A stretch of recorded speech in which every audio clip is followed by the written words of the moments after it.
ins, in der, in den. Et j'en passe. Un abonné voudrait savoir à quel moment emploie-t-on ins, in der, in den. En effet, c'est cela que l'on appelle la déclinaison. La déclinaison, ce n'est rien d'autre que l'accord en français. Je ne pourrais donc vous l'expliciter en 10 minutes, car c'est très vaste, vous le savez, je pense. Donc cela veut dire que plusieurs vidéos sont requises.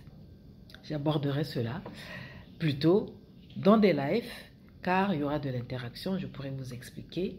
S'il y a quelque chose que vous ne comprenez pas, il y a un paramètre que vous ne comprenez pas, je pourrai facilement vous l'expliciter dans des lives. Dans tous les cas, je vais vous expliquer quand même l'essentiel, mais franchement, je ne sais même pas si vous allez tout comprendre, mais vous allez au moins avoir une idée. Voilà. Je vais commencer alors par ins. Ins, c'est la forme contractée de in plus das. Donc le das, c'est neutre. Je vous donne un exemple. Ich gehe ins Kino. Je vais au cinéma. Donc c'est la déclinaison, ça qu'on appelle la déclinaison à l'accusatif. À l'accusatif, là en l'occurrence, c'est un complément circonstanciel de lieu. Donc vous voyez bien que l'accusatif, ce n'est pas que le complément d'objet direct, c'est aussi un complément circonstanciel de lieu ou circonstanciel en général. Alors, pour ce qui est de in der, donc in plus der, c'est in plus le datif de féminin. Le datif de féminin. Je vous donne un exemple.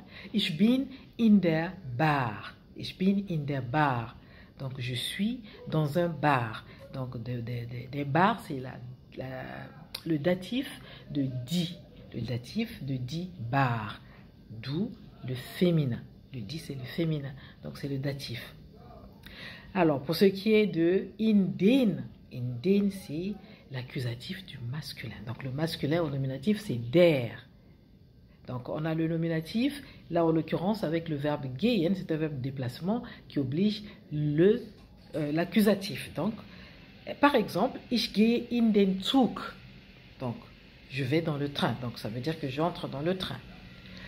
Donc, c'est l'accusatif du masculin. Voilà pour le peu que j'ai expliqué. J'espère que vous avez quand même une idée. Désormais, je vous invite à liker comme d'habitude. Bis bald!